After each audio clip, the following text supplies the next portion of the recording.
Bem-vindos, senhoras e senhores, dessa droga de canal. Eu sou o Lucas e eu fiz a homenagem ao Romadeus cedo demais.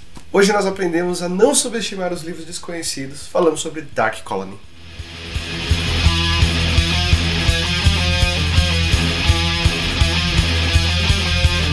Nesse grandíssimo hiato, houve alguns lançamentos importantes, pelo menos que eu vi na minha timeline, que eu considerei importante. Eu não sou um cara de redes sociais, apesar de ter essa droga ter vários lugares em que ela se propaga.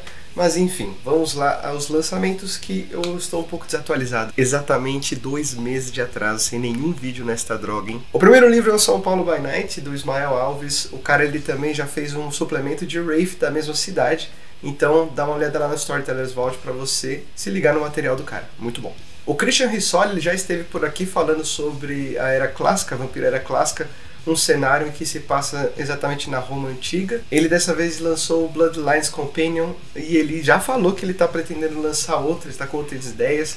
Enfim, se você acompanha lá na comunidade, sabe que ele sempre está divulgando as coisas que ele faz. E o cara é muito bom, porra. Se você tem alguma dúvida, então dá uma olhada na entrevista que eu falei aqui com ele. A gente falou justamente sobre o Era Clássica, então dá uma olhada também lá no Storytellers Vault para você adquirir todos os livros, porque esse cara não para de escrever, pelo amor de Deus. Também quero citar o trabalho da Tatiane Vertier. Ela fez o How Martyrs Are Born. É uma novel interativa, acredito eu, que seria um jogo que é do Vampire Jam. Então dá uma esperada, mas você pode dar uma checada. Eu vou colocar aqui o link aqui embaixo para você dar uma olhada, que, pô, pela produção nacional eu vejo que o conteúdo está ficando muito bom e eu espero grandes coisas. Então dá uma forçazinha lá também. E ultimamente nós tivemos algumas novidades sobre o W5, sobre o Werewolf the Apocalypse The 5th Edition. Então o Rodrigo Hagabashi, ele juntou uma galera sempre para falar sobre essas novidades que estão sendo lançadas. Eu fiz uma participação lá no canal dele, então dá uma olhada lá. Eu fiz uma playlist aqui, caso você não conheça ela, que é a droga de participação. Então eu inseri ela lá caso você queira ver. Não só essa participação também. Você pode ver outras participações e não só esse vídeo do Rodrigo Hagabashi, você pode ver os outros que com certeza são muito melhores do que aqueles que eu participo. Então, sem mais delongas, vamos ao livro. O livro é separado em 2 partes. A primeira dela vai trazer os aspectos geográficos, aspectos históricos e os fictícios, ou seja, ele vai misturar algumas coisas da história exatamente da Nova Inglaterra com os elementos fictícios que vai trazer toda a climatização de Vampiro à Máscara, né? E enquanto a segunda parte vai trazer uma aventura pronta, uma história pronta, uma crônica, seja lá como você queira chamar, que seria o Identity Crisis, que, bom, eu vou contextualizar ela no final do vídeo, então você não perde por esperar. A Nova Inglaterra, ela é conhecida por muitas coisas, inclusive alguns clichês, né? Mas eu vou chegar nesses pontos. Ela é conhecida pelos seus rochedos, pelos seus penhascos, né? Pela sua maré revoltosa, suas florestas de árvores altas e coloridas. Vou colocar algumas imagens aqui para vocês verem. Muito interessante. E, bom, esse cenário provavelmente assustador e belo ao mesmo tempo. Eu acho isso muito legal. Quando eu peguei aqui as descrições sobre... na verdade, sobre quando eu fui pesquisar sobre as cidades da Nova Inglaterra. Eu me deparei muito com a natureza, com até mesmo as civilizações da Nova Inglaterra. Isso inclui Maine, Rhode Island, Connecticut, enfim. Todos esses estados, porque estamos falando de uma região e não exatamente de um estado. E a natureza realmente, o cenário de lá é muito sinistro. E não é à toa, porque lá também é o lugar de inspiração dos contos de H.P. Lovecraft. Acho que você já ouviu falar desse cara. Eu já fiz uma droga especial com a participação do Rodrigo Pontes e com o Rafael Damascena. Então depois você pode dar uma olhada para saber mais sobre esse cara, que é conhecido pela sua genialidade na hora de contar sobre contos de horror. E também, outro aspecto que é interessante, na verdade uma curiosidade, é que Salem, né, das bruxas, ela também faz parte ali de uma das cidades, né? Fica ali, se não me engano, em Vermont. Então, toda essa mística não foi escolhido à toa para falar sobre o livro que nós vamos falar hoje. Eu comentei que o livro ele fala um pouco sobre os estados e é justamente isso. Ele fala pouquíssimo sobre os estados, eu vou falar mais sobre isso no final do vídeo, porque vale mais a pena ocupar um espaço maior para falar sobre... É uma crítica negativa e positiva sobre isso, mas eu quero falar um pouco mais sobre isso ao final do livro, porque esse livro ele tem um grande potencial. Ouso dizer que tanto potencial quanto um Chicago by Night, mas talvez ele não tenha a mesma repercussão por conta da introdução dele em Vampiro à Máscara. Ele não foi dado da mesma forma, Diferente de Chicago, você tinha uma aventura pronta logo no livro básico apresentando a cidade, depois você tem um suplemento sobre uma aventura sobre a cidade, e então a cidade em si. Dark Colony não é feita dessa forma. Existem algumas coisas que conectam com outros cenários. Aliás, isso aqui, rapaz, tem muita metaplot, puta que me pariu. Então, ela vai conectar diretamente não, vai conectar indiretamente com alguns suplementos já citados aqui nesta droga, e alguns que a gente vai ver mais pra frente, principalmente relacionados a Roma, sim. Então, talvez tenha sido a questão de não ter feito Dark Colony ter sido o sucesso que Chicago by Night foi. Ou então eu só tenho mau gosto mesmo, e isso explica muita coisa. O plot de Dark Colony, ele vai falar basicamente sobre um avanço perigoso no Sabá ao norte e um potencial de avanço pelo sul. Aliás, nós estamos falando ao sul de Nova York. Nós temos também a presença de lupinos, mas na região de Maine, que não... Acho que, coincidentemente, é o lugar em que o Sabá ele também abriga, mas eles não necessariamente têm uma relação, mas lá nós temos vários lupinos ao norte também. São as áreas mais selvagens da área da Nova Inglaterra. Mas eles não necessariamente também são uma ameaça grande para os cainitas que lá estão. Além disso, nós temos a presença do Encono, e esse Encono ele simplesmente não é citado aqui no livro, ele só fala que tem, mas enfim, eles não descrevem nada, só comenta que tem, ok? E outra coisa que é muito importante é que existe a presença de três, e na verdade essa é a grande questão dentro desse cenário aqui da Nova Inglaterra. Temos três anciãos, que eles são britânicos, e existe uma questão muito complicada dos americanos com os britânicos aqui nesse cenário, por conta das revoluções e tudo que aconteceu, da Tea Party, né, que seria aquela revolta que todo mundo jogou, os americanos jogaram os chás no mar por conta dos altos impostos, que a Inglaterra estava se recuperando das guerras com a França, enfim, aquela loucura toda. Então os ingleses sempre não foram bem-vindos desde que aconteceu a Revolução, ficou claro? Enfim, então os britânicos eles sempre foram uma questão muito delicada, e nós temos aqui três anciãos que chegaram ali na Nova Inglaterra no final do século XIX, falando que iam mandar na porra toda, e eles são fortes demais para poder dizer não. Então essa é basicamente a trama do cenário. Uma coisa importante também a se dizer é que nós temos o jogo de Vampire the Masquerade, que seria o Swan Song, e bom, eu não joguei ele por razões óbvias. Se você já entrou na PSN, se você já entrou em qualquer lugar que vem desse jogo, pelo preço dele você vai se sentir comovido com o fato de eu não tê-lo jogado, ok? Então vamos à história do jogo. Bom, tudo começa quando um Matusalém, ele estava vagando ali com as suas outras três crias, ele era um gangrel, e eles acabam ali no território da Nova Inglaterra, e eles se deparam com uma tribo indígena, e então ele abraça mais duas pessoas. Uma dessas pessoas era um guerreiro e o outro era um médico. E sabe que essas informações servem pra nada, porque os gangrels simplesmente são ignorados. Eu não sei para que eles dão essas informações. Talvez seja, como eu já disse, algum outro gancho para alguma outra coisa, em algum outro livro falando sobre isso, mas fica tudo na especulação para você fazer alguma conexão não muito importante, sabe? Enfim, a participação do gangrel praticamente acaba aqui, porque nós vamos falar de outras coisas importantes para o cenário, que são principalmente sobre os Tremere. A capela de Winchester, lá da Inglaterra, eles enviam a Madeleine Coventry, uma Tremere obviamente, para poder ocupar, né, o Novo Mundo. No século XVI ele estava sendo recém-colonizado, a população não era alta o suficiente para que vampiros em grandes números habitassem ali a região, e isso é muito importante a ser sinalizado, porque a Madeleine Coventry ela foi a única vampira da Nova Inglaterra por muito tempo mesmo. Então o que acontece?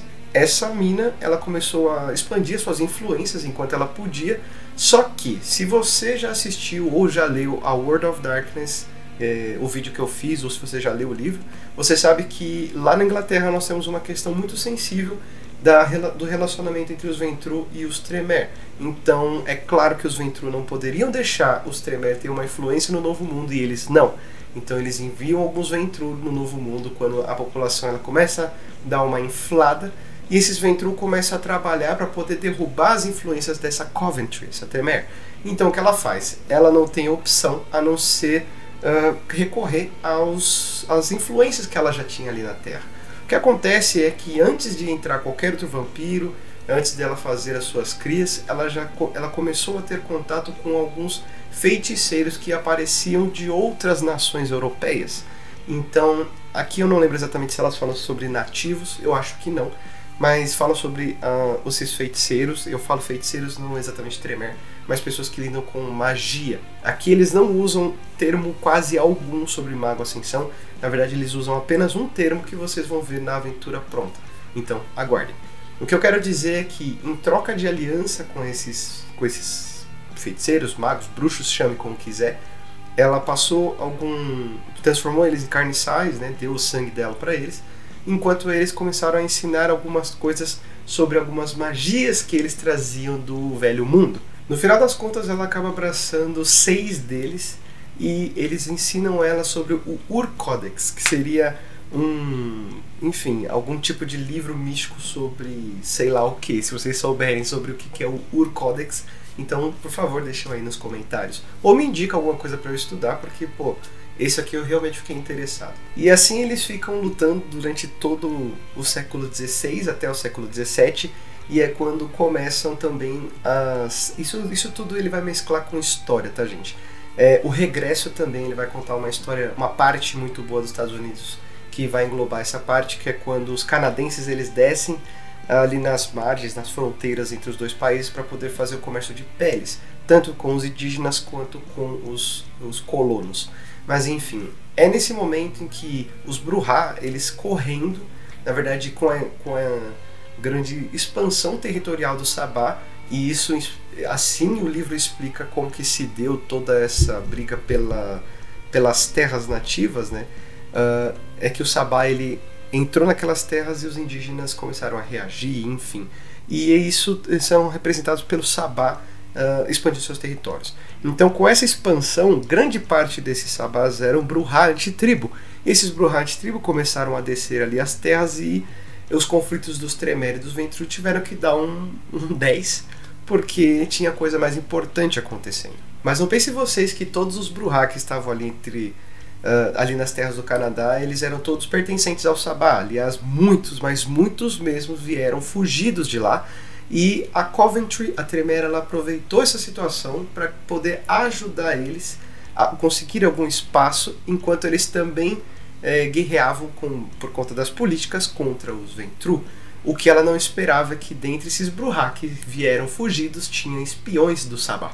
O que acontece é que em 1783 os clãs revoltosos, né, contra os Ventrue, eles conseguem finalmente tomar o Boston. Lembra do Tea Party que eu falei para vocês? Que esses clãs revoltosos eles incluem os Brujah, os Malkavian, Toreador e Gangrel.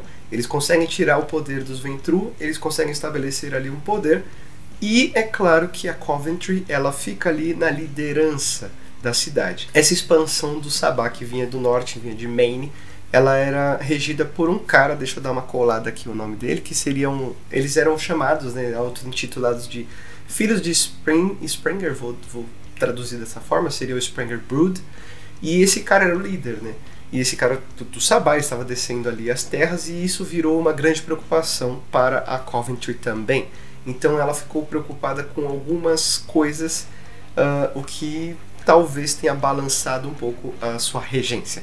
Então, enquanto o Sabá descia, era a primeira preocupação, os Malkavian em Boston estavam completamente descontrolados. Então ela tinha que perder o seu tempo também ali na própria cidade, controlando as loucuras. Ou seja, a máscara poderia ser quebrada a qualquer momento por conta desses lunáticos. O que ela não esperava também é que dentro da própria dentro da própria capela dela, os Tremere eles começassem a brigar uns contra os outros por conta de poder, e isso começou a trazer problemas sérios contra ela. Acontece que no meio desses conflitos, o líder, esse Sprenger, ele acaba sendo diablerizado, assim pelo menos eles dizem, e eles culpam essa Madeleine Coventry por ter diablerizado esse cara. Então, isso depois de um ano dos conflitos. Então, o que acontece? Esse boato chega até Manchester, Manchester manda um cara, que é o Baladin, como um novo representante Tremere e para supervisionar as coisas que a Coventry estava fazendo. E ele vendo as confusões que os Malkavian estavam tramando ali em Boston, a questão do sabá crescente, ele falou assim, não. Vamos fazer o seguinte, você vai voltar para Manchester, e enquanto eu vou reger tudo isso aqui, então pode ir embora porque o pessoal vai te julgar. E a Coventry falou o quê? Pau no seu cu, nem fudendo que eu volto, essa porra aqui é minha. E os dois começaram a tretar. Aqui é dito que a treta é tão feia que os dois ameaçam a máscara por diversas vezes. Então o fato dela ter diablerizado, caguei. O que importa mesmo era você voltar pra Manchester para ser controlada pelo clã lá, que parece que você perdeu que se livrou das rédeas, né, do clã. Enfim, os dois começam a combater, só que o Baladin ele é mais forte, ele é mais velho, e a Madeleine acaba perdendo, né, essa luta. Quando ela perde, ela vai para Salem. Em Salem, ela entra em torpor durante algum tempo. Se eu não me engano, é 1 ano. E depois desse 1 ano de sono, as estruturas do Baladin eles ficaram muito mais fortes. E nesse 1 ano que ela ficou em Salem, ela acorda e ela decide... Bom, a fome dela já é outra quebra da máscara, porque ela é uma anciã e ela mata Pai, Filho e Espírito Santo. E então ela consegue angariar ali um culto para ela. Ela funda uma capela ali em Salem para poder reagir a esse Baladin que tomou o poder dela. Acontece que eles ficaram lutando por 30 anos, então finalmente o Baladin desaparece e ninguém sabe o que aconteceu com esse cara. O que acontece é que durante esses 30 anos ele não colocou rédea curta nos Malkavianos. Então o que aconteceu? Eles tomaram Boston. Então esse é o fim do reinado, né, dos Tremere, porque uma vez que Baladin estava fora, a Madeleine ficou enfraquecida, eventualmente ela foi destruída. Isso é uma coisa que deixa muito vago aqui no livro, mas enfim, dizem que foi o Sabá que destruiu ela, e isso foi a chance de finalmente os Malkavian estruturar um principado ali na cidade, e os Tremere que ficaram remanescentes ali na cidade, eles tiveram que ir para Hartford, e essa é a única capela que existe na Nova Inglaterra. Então, tanto o poder dos Ventrue quanto dos Tremere fica minimizado, extremamente minimizado, as regiões de Rhode Island, de Vermont, que são regiões pequeníssimas ali na Nova Inglaterra. Então, olha só como o cenário é bem diferente do que a gente vê em qualquer By Night, você pode ter certeza que você vê por aí. Bom, vem a Guerra Civil Americana, e se você não sabe sobre ela, bom, eu não vou me estender aqui, mas você pode pesquisar no Google para saber um pouco mais. Mas saiba que, embora a independência dos Estados Unidos já tenha sido proclamada, se não me engano, em 1774, ainda existiam alguns britânicos aqui, enfim, essa coisa da realeza que ficou, as pessoas endinheiradas e blá blá blá. Os Brujah, cansados dessa porra toda, eles vão pro sul, então lá eles ficam, e no sul a gente tem Rhode Island, Connecticut, enfim, todas essas terras que são um pouco mais urbanizadas e suburbanas. Eu gosto desse termo, principalmente porque ela vai se aproximar ali de Nova York, então você já sabe de onde eu quero chegar, né? Acontece que, independente dessa atitude dos Brujah, as forças do Sabá eles começam a crescer cada vez mais, e então é que os anciãos da Camarilla eles resolvem fazer uma espécie de conselho, uma espécie de... enfim, vamos dizer assim, um conselho em que um ancião de cada clã eles seriam responsáveis pelas organizações, pelas reuniões do que acontecia ali na Nova Inglaterra. E por que Nova Inglaterra? A Nova Inglaterra ela é pequena, tá, gente? Se vocês procurarem aí, dar um Google, vocês vão ver que os estados, a população de cada estado da Nova Inglaterra é muito pequena. Então talvez isso seja justificável por esse livro não ser exatamente um, sei lá, Boston by Night ou então qualquer outra coisa diferente. Eu tenho uma opinião diferente, mas isso eu vou deixar para o final do vídeo, quer dizer. Essa decisão de formar ali um conselho de anciãos é justamente contra as investidas que estavam vindo do Sabá, que estavam crescendo cada vez mais.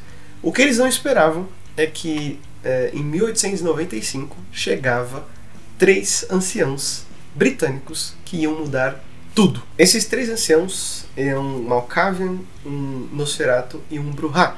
Eles vieram com a Operação Longbow. É claro que essa operação é secreta, eu só estou dizendo aqui pra você porque, enfim, esse é o plot do jogo, mas os jogadores que jogarem nesse cenário não devem saber sobre essa operação.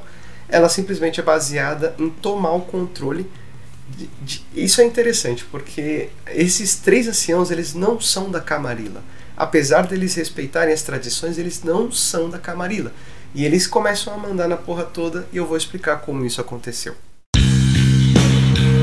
O primeiro ancião que eu vou falar é o Warwick. Ele é um Nosferatu, e esse cara ele chega com uma proposta um tanto quanto curiosa. Ele chega ali em Rhode Island, em Connecticut também, e ele junta todos os Nosferatu e ele fala o seguinte: gente, lá na Inglaterra eu tenho um sistema, uma rede de informações em que eu faço realmente uma espécie de tráfico de informações. A informação ela vira realmente uma moeda. Então o que você acha da gente fazer uma grande rede de informações?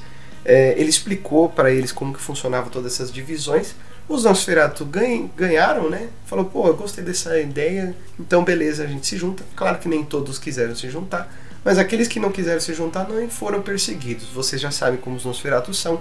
Caso você ainda não tenha dúvida, leia o livro, ou então sinta-se incentivado a ler assistindo o vídeo anterior desta droga, do episódio 42, ok?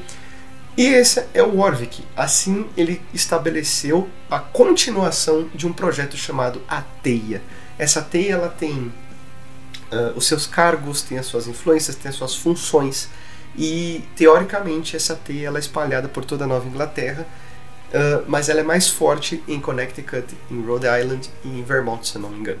Aqui ele cita uma personagem que eu disse justamente no episódio passado, que é a Prudence Stone.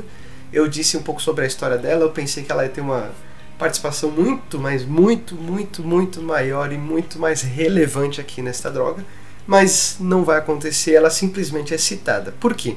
Porque quando esse Warwick faz a proposta para ela, para os Nosferatu, ela é uma mina que apoia essa ideia. É só isso que ela aparece. Então, me desculpe se eu criei alguma expectativa com vocês. Aliás, a imagem, vou mostrar a imagem aqui para vocês aqui do começo do livro, é provavelmente essa Prudence no momento em que ela foi enforcada. Não lembro da história dela, então dá uma olhada lá no vídeo, ou veja lá no livro do clã Nosferatu por si só, ok? E é justamente aí também que entram os cortes da Camarilla, né? Lembra que eu falei pra vocês que os Ventrue eles tinham pouco poder ali na Nova Inglaterra? Pois é, os Nosferatu foram responsáveis por isso. Em uma operação muito esquisita, eu já disse também no livro do clã Nosferatu, que eles têm uma predileção pela influência em empreiteiras e em construções civis para expandir seus territórios, e é a partir dessas influências que o Warwick consegue, que eles conseguem expulsar os Ventrue da cidade. Como assim? Eles simplesmente cortaram as fontes de alimentação do clã. Aliás, se você já é macaco velho de Vampira Máscara, você sabe muito bem que se você quer acabar com o Ventrue, é só cortar a fonte de alimentação do safado. O segundo cara, que é o Malkaviano, é o William Biltmore. Esse William Biltmore, ele chega na cidade, ele tem umas espécies de grupos, eles são comandados por tenentes, e esses tenentes eles contam com a ajuda de cães, assim como eles chamam, né? Pelo menos aqui é dado o nome aqui no livro. E o Biltmore, com toda essa força vinda da Inglaterra, ele chegou ali em Boston e ele ofereceu a ajuda ao príncipe de Boston, né?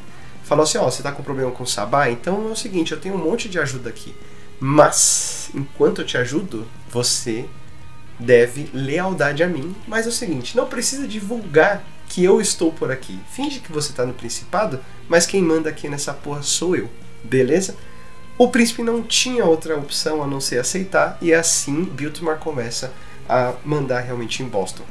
Boston é a cidade com maior poderio de influência político, enfim, financeiro que existe aqui na Nova Inglaterra, segundo o livro.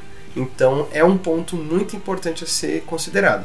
Aliás, Swan Song, aquele jogo carérrimo que você tem de videogame, ele se passa em Boston. Então muitas personagens que acontecem aqui dessa trama estão presentes lá também. É claro, sobreviventes. O terceiro é um Brujah, é o Roman Pendragon. Esse Pendragon, ele é um cara muito agressivo, conhecido pela sua agressividade. Ele chega em New Hampshire e lá é uma área um pouco mais... tem algumas áreas mais selvagens, e ele chega com uma operação bem eficaz. Ele coloca os seus carniçais para perseguir, presta atenção no que eu vou dizer, esse cara não é da Camarilla, tá? Lembrando. Ele coloca os seus carniçais para perseguir os membros da cidade, e assim, quando eles descobrem onde ficam seus refúgios, eles começam a atacar fogo. Aqui no livro diz que 90% dos membros morrem. Os 10% que sobram são simplesmente os Gangrel do Sabá, liderados por Mowgli. Eu vou dizer mais sobre ele daqui a pouco. E eles conseguem reagir a tempo de não serem queimados durante o dia.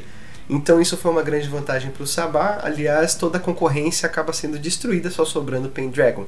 E eles começam uma guerra desde então, desde 1895. Começa ali um conflito. O Pendragon ele consegue fazer um principado ali em Concórdia e alguns dos seus homens em outras cidades. O seu braço direito é o Cirque, que é a própria cria dele. Esses Bruhá, enfim, os vampiros ali que estão subordinados ao Pendragon, eles combatem constantemente o Mowgli e seus homens. Eles são Gangrel fortíssimos e, enfim, o Sabá ele tem um potencial muito grande de retomar ali os poderes daquela região. Entre os 3 anciãos que chegam, eles têm um acordo chamado, assim eu vou traduzir, o Acordo Zuri, que é uma norma de convivência, vamos dizer assim, que eles estabelecem que um não pode interferir na relação do território um do outro, eles não podem fazer ações que interfiram, que prejudiquem um ao outro. É realmente uma aliança para que eles possam mandar ali na Nova Inglaterra, um triunvirato muito eficaz. E a palavra triunvirato nunca cairia tão melhor por conta do que nós vamos ver daqui a pouco. 3 grupos se rebelam, estão cansados, né, dessa influência desses 3 anciãos. Nem todos sabem sobre a existência deles, mas que eles estão presentes fazendo a rotina, né, a não-vida dos cainitas diferente. Todos percebem isso de alguma forma, principalmente os mais velhos. Desses 3 grupos que resistem a esses vampiros, então nós vamos falar da Liga Geminiana, que ela é formada pelos Ventrue e pelos Tremere, que eles foram prejudicados em suas influências justamente por conta das informações passadas por essa rede, essa teia do Warwick, que difamaram esses caras, e lá na Europa eles fizeram questão de cortar os laços que tinham com os Ventrue e com os Tremere ali na Nova Inglaterra. Assim as influências dele foram para o caralho.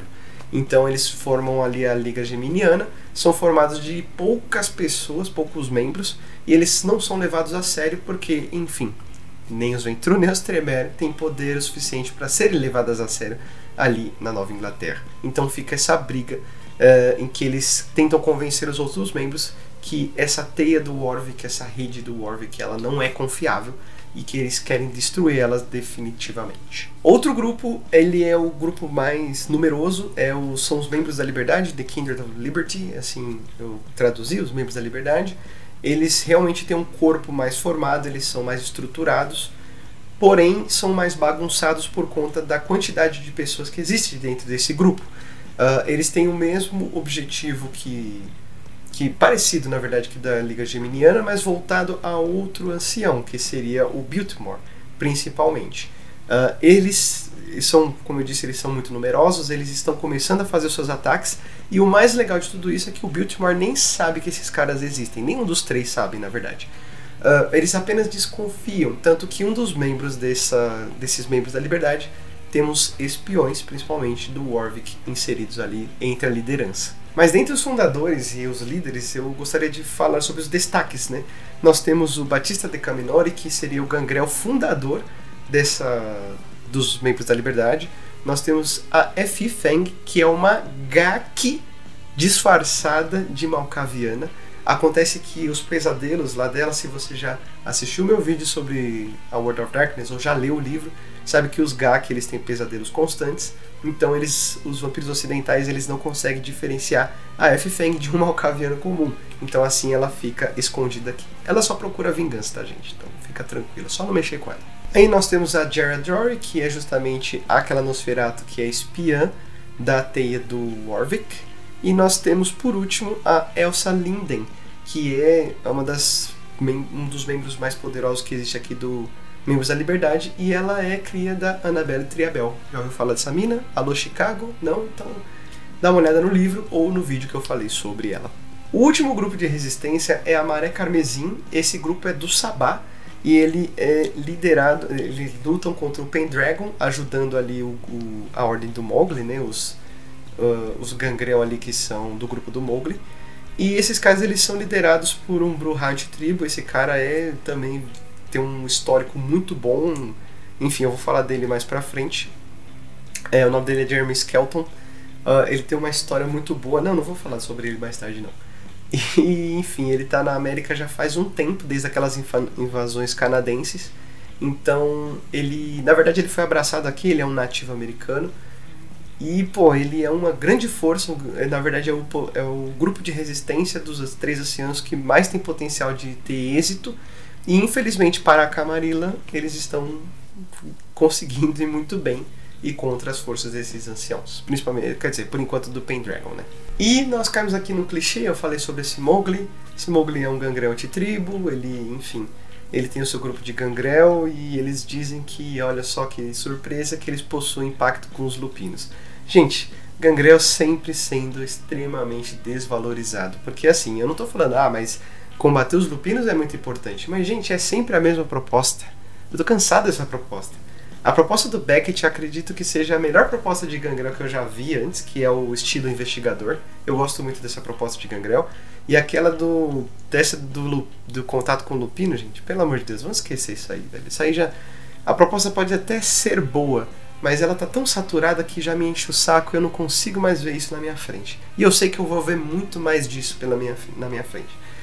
Mas enfim, vamos embora. E a proposta dos lupinos é basicamente aquilo que nós já vimos até mesmo em Rage Across New York, que são os lobisomens nativos que lutavam contra as pequenas influências da Wyrm que tinham nas Terras Puras. Aí chegam os estrangeiros, começam a reivindicar os territórios porque acham que os nativos não sabem cuidar dessas terras. E aí eles começam a brigar entre si, os vampiros crescem na população e eles ficam ali chupando o dedo. Pronto, acabou, já falei sobre a história dos lupinos na cidade. E por fim, um dos últimos, na verdade, grupos de influência que nós temos aqui na Nova Inglaterra, eu vou falar, como não falar das bruxas, não é mesmo? Nós temos 3 grupos verbena, 3 covens principais, que eles têm uma história um tanto quanto curiosa. E, bom, a história embora o livro fale sobre Salem, fale sobre bruxas, enfim, e a gente talvez espere mais informações sobre essas coisas, não existe aprofundamento, mas eu acho isso bom porque nós estamos falando de um livro sobre vampiros e a linearidade ela deve ser mantida. Gente, Dark Colony é um livro muito bom, viu? É um livro muito bom. Mas enfim, deixa eu falar desses covens aqui. Acontece que nós temos uma ordem chamada Golden Dawn. Calma, não sei, eu realmente não sei se isso tem a ver com Aleister Crowley e enfim, e seus derivados. Mas enfim, nós temos a Golden Dawn no século XVII e nós temos dois líderes aqui, eu vou colar aqui o nome deles, que é o Thorne e o Grey. E eles passam a usar as escritas do Ur-Codex, lembra que eu falei pra vocês lá da Coventry, aquela Tremere que faz o acordo lá, enfim. Eles usam esse Ur-Codex para conseguir os poderes deles. Acontece que esse Ur-Codex aqui é dito que ele conta com emanações de energia das trevas e eles acabam sendo descobertos pela Inquisição e eles são enforcados. Mas antes de morrer, eles dizem que vão voltar. Alguns anos depois, um tal de Samuel Bridgewater, ele surge e ele diz que ele seria a reencarnação desses 2 espíritos, desses 2 representantes, e ele diz que ele vai reestruturar essa Golden Dawn. Acontece que nem todos os integrantes desse coven eles acreditam, então esse grupo se separa. Nós temos então a Golden Dawn e nós temos aqueles que se separaram, que achavam que esse tal de Samuel Bridgewater era um charlatão, e eles acabam se denominando é o Twisted Horn Coven. E então eles começam a combater essa Golden Dawn para que eles possam reivindicar o nome dessa ordem e principalmente retomar a Ur-Codex, que está sendo usada por um cara de, enfim, influências duvidosas. Acontece que o tempo passa, essa Twisted Horn Coven não tem força suficiente para combater a Golden Dawn. Como eu disse, eles estão em posse dessa Ur-Codex, mas esse Samuel um dia ele fala assim, um dia eu vou morrer e algum de vocês vai assumir a liderança aqui do culto, do Coven. E é aí que dá merda, eles começam a discutir entre si, começa aquele apontar dedo um pro outro. Esse Samuel Bridgewater ele morre e então causa uma briga interna dentro desse Coven. Acontece que durante essa briga, né, depois da morte do Samuel, existia apenas uma representante dessa Golden Dawn que sabia usar o Ur-Codex, e ela usou o poder dessa Ur-Codex para atacar aqueles que estavam revoltosos. essas revoltosas, elas fogem e elas fundam o Clovenhoof Coven.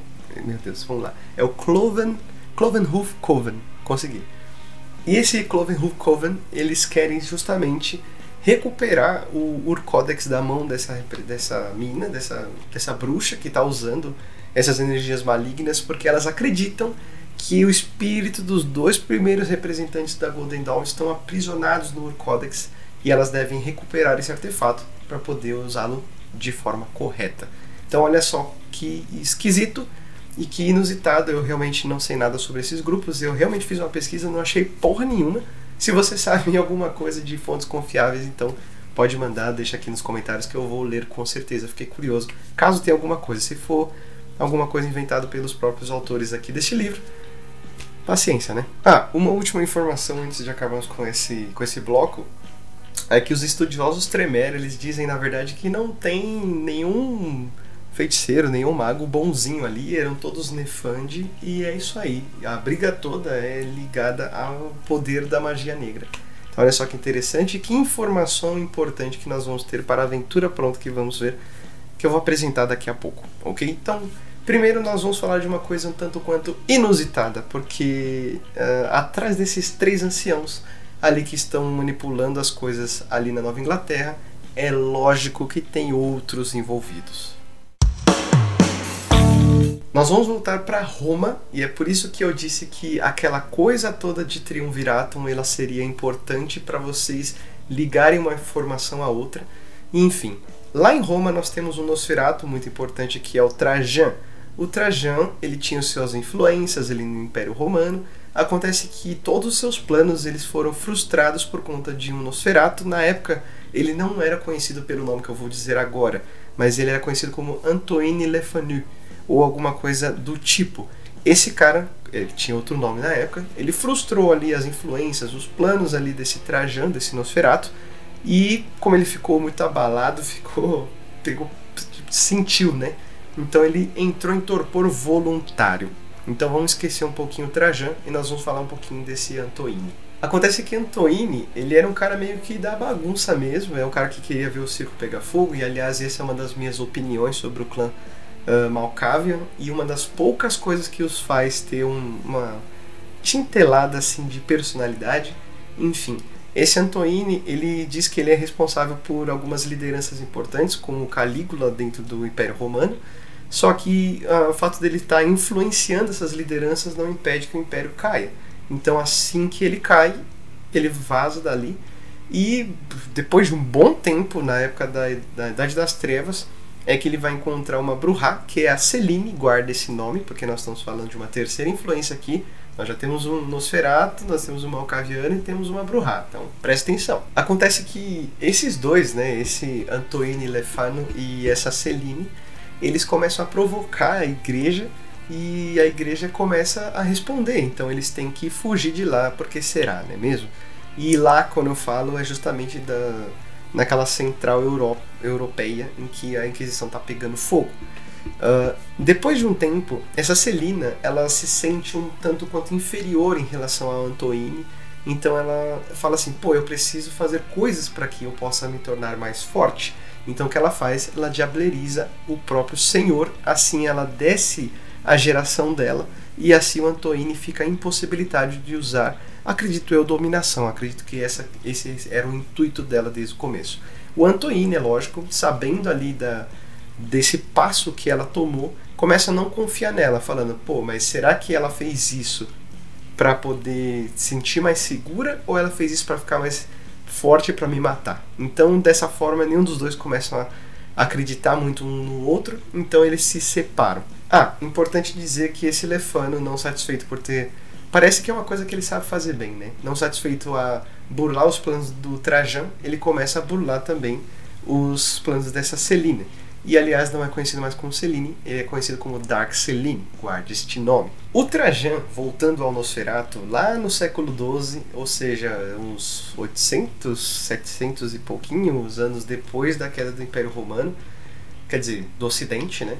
Do Oriente vai demorar um pouquinho ainda. ele desperta no século XII e ele acha que aquilo que causou a ruína dele em Roma é justamente a falta de informação sobre o que estava acontecendo ao redor dele.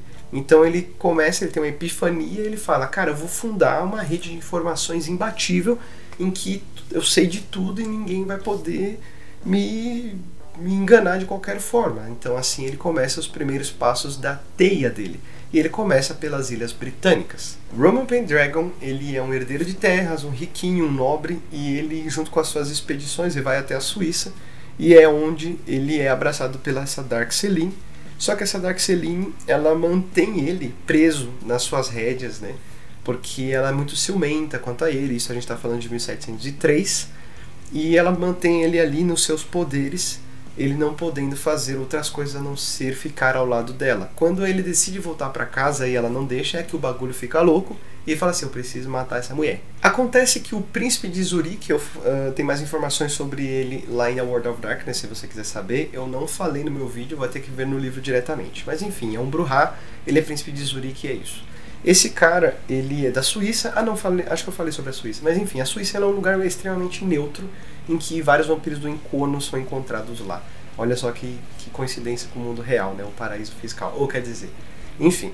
Esse Zurique, ele explica para esse Pendragon sobre o laço de sangue. E ele descobre que ele está preso, né? Que o Pendragon está preso no laço de sangue com a sua senhora. E ele para de beber o sangue dela para que ele possa realmente realizar a sua vingança. Acontece que essa Dark Selene, ela tenta dar o golpe em Zurique, tenta tomar o principado desse cara, desse Guilherme, só que ele é impedido pelo Pendragon e o Pendragon derrota ela. Só que ele não conhece a Diablaire e ele simplesmente expõe ela ao sol. Então, assim, ele parte e ele nem descola que ela, na verdade, não morreu. Então, até hoje, esse cara, o Pendragon, acha que a senhora dele está morta. Mas vou dar mais informações dela daqui a pouco. Ele volta para a Inglaterra, ele ganha grande status por ter supostamente destruído essa Dark Selene. Ele consegue ali os seus influências e coisa e tal, mas ele foi vítima de um golpe, ele acaba sendo perseguido e então ele tem que fugir de novo para a Suíça. E lá na Suíça, de novo, é que ele conhece o Warwick e ele conhece o Biltmore, os dois outros integrantes do triunvirato que compõem ali na Nova Inglaterra do plano Longbow. Sobre a Dark Selene, só rapidamente aqui falando sobre ela, eu não sei outro livro que fale sobre ela exatamente, mas no Vetés existe uma carta dela, ela é uma Brujah antitribo. Aqui no livro cede informação que ela é cardeal do Sabá, lá na Nova Inglaterra, então, enfim, ela está por trás dos grandes ataques ali que estão acontecendo, das invasões do Sabá e coisa e tal. E ela é uma anciã, né? Na verdade ela é uma Matusalém, então ela não é idiota. Ela mandou o Pendragon exatamente para lá por motivos, né? Embora o Pendragon ele seja um cara neutro, não exatamente da Camarilla, ela manipula esse outro cara que é o representante da Maré Carmesim, lá da Resistência, justamente do Pendragon, porque ela quer saber qual seria o mais forte para ela poder ter uma segurança maior na hora de tomar a Nova Inglaterra para o Sabá. Então olha só que interessante. Essa é a mina, acho que é mais, que tem a cabeça mais concreta, assim, dentre esses três Matusaléns que eu estou dizendo agora. Mas enfim, vamos dizer um pouco sobre William Biltmore, que seria esse malcaviano que é a força por trás do Principado de Boston. Esse William Biltmore, ele era um artista, ele começa, nas Ilhas Britânicas, ele começa a ter algumas visões sobre os cainitas, ele começa a fazer músicas sobre isso. Algumas músicas, na verdade, tem um ar de tragédia. E quando a primeira tragédia, uma inundação acontece na Inglaterra, ele tem que fugir, senão ele teria sido queimado pela Inquisição. Quando ele vai para a França, é quando ele conhece esse Antoine Lefano. Esse Antoine abraça ele continua ali com as suas visões, né, o Biltmore, mas não demora muito para que eles vão até a Suíça por conta de algumas influências da Inglaterra que estavam atrás desse Antoine. E então eles têm que fugir da França porque alguns contatos Ventru estavam atrás deles. Então eles vão para a Suíça e é onde o Biltmore conhece o Pendragon e conhece o Warwick. E finalmente nós falamos sobre o Warwick, que ele era um marinheiro. Eu joguei muito Uncharted na minha vida, né? E no Uncharted eu aprendi principalmente que alguns piratas eles eram contratados pela ordem marítima da rainha principalmente para assegurar que eles não fossem atacar os homens dela e que eles eram grandes navegadores. Então o que acontece? Esse cara, ele era um saqueador da rainha. Aqui é no livro, tá, gente? Eu não tô dando minha opinião aqui, não. Ele era um saqueador da rainha. E num dia em que ele estava comemorando um dos seus saques, ele está bêbado ali no cais. E então é quando ele é abraçado por um Nosferatu. Esse Nosferatu, ele faz parte da teia do Trajan. Então ele integra esse Warwick até para trabalhar nessa teia também. Ele aceita, ele é um cara de destaque. E justamente por ele ser um cara de destaque e ter se tornado um cara muito confiável, o Trajan, o Matusalém, ele chama pessoalmente o Warwick à sua presença e diz o seguinte: tem 2 vampiros aqui, que seria o Biltmore e o Pendragon. Você vai convencer eles a fazer parte da Operação Longbow, e assim vocês 3 vão expandir as influências nossas lá no Novo Mundo. Tudo bem? Mas tudo na surdina, faça com que eles acreditem que esse plano é deles. E assim o Nosferatu faz. Chega nesses 2, faz a proposta, eles vão até a Nova Inglaterra, e assim acontece tudo que eu já disse pra vocês até agora. Então olha só como esse negócio de Helena, Menelau, do próprio Mitras, enfim, como todos esses Matusaléns, ou quase antediluvianos, esses caras de tão velhos eles estão presentes no lore de uma forma grandiosíssima, né? E essa história do Triunvirato, os caras virem do Império Romano, virem até o Novo Mundo para poder expandir suas forças e ninguém saber que esses caras existem, isso é muito louco, velho. Isso é muito louco, é por isso que eu digo que o plot de Dark Colony, ele é muito bom. Infelizmente, talvez, se eu não me engano, não tem continuidade. Nós só vamos ter uma outra referência ao que acontece aqui em um ou outro livro de forma solta, ou então em Swan Song depois de 30 anos. Então isso é bizarro, pensar como um livro dessa categoria é deixado de escanteio por tanto tempo. Bom, isso nos leva à última parte do livro, a segunda parte, que aqui nesse vídeo vai ser a parte mais curta, acredito eu, que eu fiquei um pouco balançado. Eu admito que um pouco da demora da apresentação desse vídeo aqui foi justamente pela proposta dessa aventura, porque eu não tive grandes experiências durante a leitura do Drums Are on the Fire com um rastejante Nexus, e nós temos um rastejante Nexus nessa aventura, então eu admito que olha só como foi traumático, né? Quando eu me deparei com a presença de um rastejante Nexus nessa aventura, eu realmente desanimei. Então olha só como esses negócios de leitura são realmente perigosos, tá? Não são besteiras. Então eu deixei o meu projeto um pouco de lado porque eu estava desencorajado pela redundância de antagonistas que os livros da White Wolf estavam oferecendo. Eu estou sendo completamente sincero aqui. É claro que a minha rotina profissional está me cansando um pouco, mas dezembro é onde o professor é rei. Então é bem provável que a rotina aqui do canal volte ao normal. Mas onde eu quero chegar é que a aventura, ao contrário do que eu estava achando, que eu estava procrastinando para poder ler essa aventura, é uma aventura muito boa. Então olha só como interfere, né? Se você trocasse Rastejante Nexus por qualquer outro nome, seria maravilhoso, mas enfim, tem. Mas vamos direto ao assunto, que é essa aventura. Ela é... Enfim, você vai tirar sua própria conclusão, mas eu gostei muito dela. Zachariah Slane. Esse cara é um Tremere de 7ª geração. Ele é da capela de Hartford, desculpa. E ele tem uma ideia. Ele fala: por que nós não reestruturamos a capela de Boston? Porque a gente está nessa bosta de capela aqui em Hartford e a gente não consegue expandir para nenhum outro lugar. É claro que o líder dessa capela, ele não concorda, e ele fala assim: cara, quem decide as coisas aqui sou eu. O líder da capela ali de Hartford, ele é um cara muito preocupado com a tomada de liderança ali da capela. Então ele não deixa os Tremere que têm algum tipo de talento se destacarem. É o que ele faz ali com o Zachariah Slane. Vou chamar ele só de Slane, tudo bem? Então o que acontece? Esse Slane tem a ideia de fazer o seguinte: já que eu não posso contar com a minha própria liderança de clã, então eu vou fazer sozinho. Vou até um desses anciãos que mandam na porra toda aqui na Nova Inglaterra e vou pedir ajuda dele. Assim ele vai para New Hampshire, ele vai ao encontro de Pendragon, ele marca um encontro, e nesse encontro ele diz o seguinte: ele diz: eu tenho uma ideia para você tomar Boston. Eu sei que vocês têm um triunvirato, não usa essa palavra, lógico, em nenhum momento é usada essa palavra aqui no livro, mas eu sei que vocês têm esse triunvirato, vocês cooperam, mas eu tenho certeza que você gostaria de mais poder. Então eu ofereço para você o seguinte: eu gostaria de ter uma Capela Tremere em Boston, e eu sei que você gostaria de ter aquele território. Para você ter esse território, eu conheço um ritual vindo de alguns covens de bruxas, de bruxos ali de Salem, e eu posso ir atrás desse ritual para invocar um espírito que é dos Nefandi, e esse espírito dos Nefandi é justamente um rastejante Nexus, tá, gente? E esse espírito, eu posso controlar esse espírito e ele vai matar todo mundo que tem em Boston, e assim você retoma o poder. Pode ser? Esse Pendragon aceita, e então o Slaine vai em sua busca por esse ritual para poder conseguir reconstruir sua capela, sua tão querida capela ali em Boston. O que ele não sabia é que o Pendragon não era o Pendragon.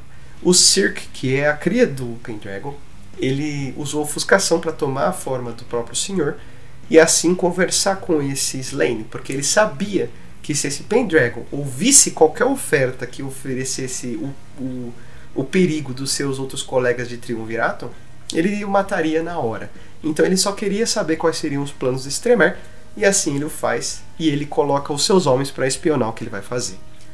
No meio dessa jornada do Slaine, ele vai ficar sabendo de um escritor, é o Van Dorn. Ele é um escritor ele está lançando o seu livro sobre o ocultismo da Nova Inglaterra, exatamente acho que de Salem ou de Vermont, não lembro agora. E ele vai na conferência desse cara, ele faz uma proposta de que ele tornaria ele um carniçal se ele dissesse a localização desses rituais. Esse Van Dorn acredita, dá a informação desses rituais, e o Slaine vai lá e mata o cara, transforma o cara em pó, literalmente, e usa o pó dele o pó dos restos dele nesse ritual. Mas enfim, isso tudo é informação minuciosa que você vai encontrar dentro do livro se você quiser ler. Eu recomendo, a história realmente é muito boa. Você vai ver, segura a onda. Ele vai até uma mansão em Montpellier, que é justamente onde tem esse espírito aprisionado, e ele vai realizar esse ritual. O que acontece é que ele mal interpreta um trecho desse ritual, que ele exige o sacrifício de sangue poderoso. E aqui ele diz que quando ele aprendeu que quando se fala de sangue fraco, fala sobre sangue de animais, e quando fala sobre sangue poderoso, eles falam sobre sangue de humanos. Então existem alguns rapazes que estão fazendo um trote de república, sabe, de fraternidade, e ele pega esses caras, sacrifica eles e usa o sangue deles para fazer o ritual. Só que ele não é forte o suficiente para poder controlar o Rastejante Nexus. Quando o Slaine vê o Rastejante Nexus liberto, ele vê a carinha daquele bicho esse bicho simplesmente não tem descrição, tá, gente? E se você joga Lobisomem Apocalipse, você sabe que o Rastejante Nexus, o cara está fodido. De qualquer forma. Esse cara, ele vê o Rastejante Nexus, ele foge em frenesi, e então ele abandona tudo, só que é lógico que o Rastejante Nexus vai atrás dele. O Rastejante Nexus, por o ritual não estar completo, ele fica preso entre os dois mundos, já viu isso em algum lugar? Júpiter, Under a Blood Red Moon, nossa, que novidade! Enfim, e ele fica preso ali entre os dois mundos, e assim ele não consegue perseguir até tão longe o Slaine. Mas, no meio do caminho, o Slaine ele tenta voltar para New Hampshire, para avisar o Pendragon que as coisas deram errado, mas no meio do caminho ele encontra uma matilha de lobisomens que vê ele sendo perseguido por um Rastejante Nexus. Eles tentam matar o Rastejante Nexus, só que acontece o contrário. A matilha inteira é destruída, só sobra um, que esse cara vai perseguir esse Slaine pelo decorrer da aventura. Esse Slaine chega até New Hampshire. Esse Cirque, ele prepara os homens dele para capturar ele, porque ele já sabe que ele perdeu o controle do ritual, só que o Slaine consegue fugir. Ele volta para Boston. Só que todo esse contato sobrenatural, dessa invocação, os caramba 4, esse trauma que teve com o Rastejante Nexus, faz o cara perder a memória. Então é um efeito mágico, não é uma coisa... Ai meu Deus, que susto, entendeu? As coisas realmente são místicas. E quando ele perde a memória, ele realmente não sabe o que aconteceu. Só que nesse meio tempo, o meio mundo já sabe o que aconteceu, não exatamente o que aconteceu, mas que aconteceu uma coisa grave. Por exemplo... Embaixo dessa mansão nós tínhamos alguns Nosferatu que eram da teia do Warwick, e eles sumiram, perderam contato. todos os Nosferatu que eram mandados para lá, eles simplesmente desaparecem, e é claro que ele quer saber o que está acontecendo. Então isso chama a atenção de Warwick e sua teia. Outra coisa, a Capela também fica sabendo sobre um cara que invocou alguma coisa em Boston. Então ele fala, puta que pariu, lá foi o Slane desobedecendo as ordens do nosso regente para poder fazer uma merda aqui. Não uso o termo regente, tá, gente? Só tô usando isso porque, enfim, já li algumas coisas, né? Enfim, e a gente também tem a sabedoria de Biltmore, que seria o ancião que está por trás do poder do príncipe de Boston, que ele fica sabendo o que está acontecendo, e ele começa a patrulhar as ruas atrás desse Slane. Só que, como eu disse, o Slane está sem memória nas ruas de Boston. E é exatamente onde as personagens dos jogadores entram, porque eles vão ter que interagir com esta trama, seja defendendo o Slane, seja querendo capturar ele. Tudo bem? Então, é essa a história. Eu achei, pelo menos, ela muito legal, ela foge um pouco do padrão. O crossover não é forçado. Aliás, todas as fichas de lobisomem mesmo, elas não são... Elas têm opção. Se você tem Lobisomem Apocalipse, você pode ver o livro, tem. Mas as fichas dos lobisomens, eles são todas escritas. Por exemplo, os poderes com disciplinas, enfim, pontos de sangue, humanidade. Tá bonitinho, gente, bem redondinho. Os magos mesmo não tem nada adaptado. As coisas, elas são... Parece até mesmo que Mago Ascensão, ele nem foi publicado. É porque pelo fato deles usarem o termo Nefand, eu levo a entender que realmente Mago Ascensão foi publicado e ele não quis realmente de propósito explorar esse cenário aqui nos Covens. Muito interessante. E por fim, uma coisa que eu gostei muito nessa história pronta é que o final ele é a lá Doutor Estranho, né? Se você nunca assistiu Doutor Estranho, o que eu quero dizer é que não existe um combate exatamente. Você precisa ser astuto para poder finalizar essa aventura, senão você, aliás, você não vai querer enfrentar lobisomens e rastrejantes nexus, né? Como considerações finais, quero dizer que o livro não traz grandes informações, quase nada de informações sobre os estados que compõem a Nova Inglaterra. Porém, eu digo que isso é ruim porque isso torna a obra irrelevante quanto à comparação a qualquer By Night.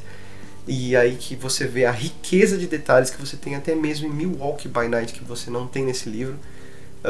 Comparado com Chicago, cara, é risório as informações que nós temos sobre os estados.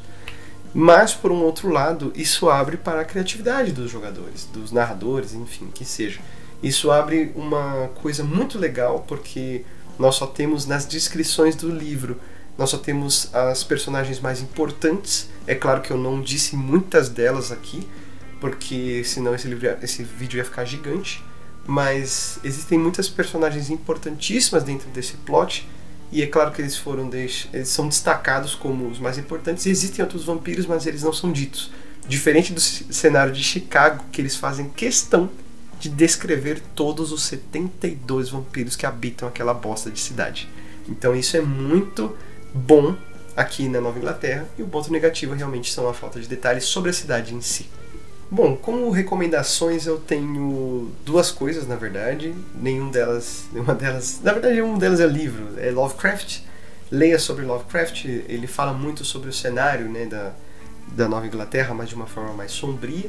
E outra recomendação que eu faço é The Last of Us. Não sei se você já conhece, se você já jogou esse jogo, mas ele se passa exatamente em uma transição ali em alguns estados de Massachusetts.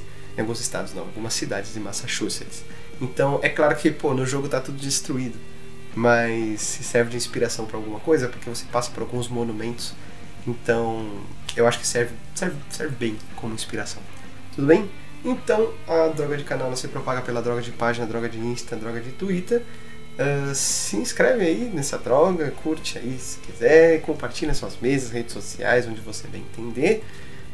Não acredite em tudo que dizem sobre as bruxas. E o próximo vídeo que nós vamos falar vai ser sobre o livro do clã Gangrel. Grande abraço aos senhores, nós nos vemos por aí. Falou!